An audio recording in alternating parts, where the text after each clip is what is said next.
da doymuşum. Benim gelinimin günahı yoktu. Bizim evin bir günahı yoktu. Dönümle soğumamızı kazandığımızı burnumuza döküverirdi. Reis başına dönün, balına kurban olun. Ömür öteğini tutsan at veririm Allah. Ne kadar hayatı var koy gelsin orada sürsün. Onun balaları yazıktı, gelsin 5 gün yaşasın.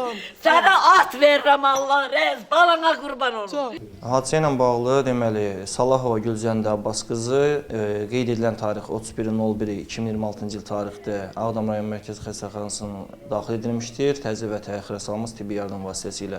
Xəstə daxil olarkən qapalı kəllə beyin travması, təpə nahiyəsində və alt çənə nahiyəsində açıq yaralar, kəsilmiş yaralar, sol bazunun yuxarı 1/3-də kəsilmiş, çapılmış yara. Xəstənin yaraları birincili işləndi, cərrahiyyə şöbəsinə sövq olundu. Xəstənin hal-hazırki vəziyyəti orta ağırdır.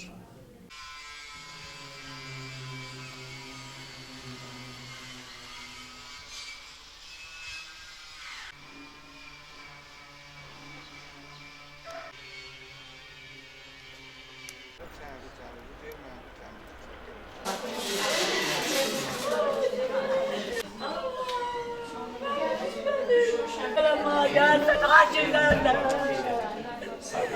Ay baba.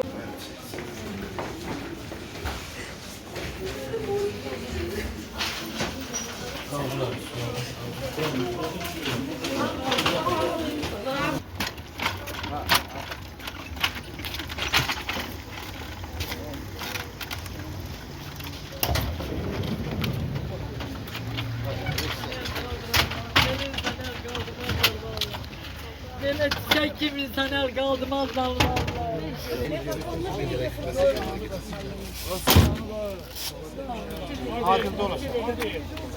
Ay hala. Vesile sen de. Birinci metafonlu.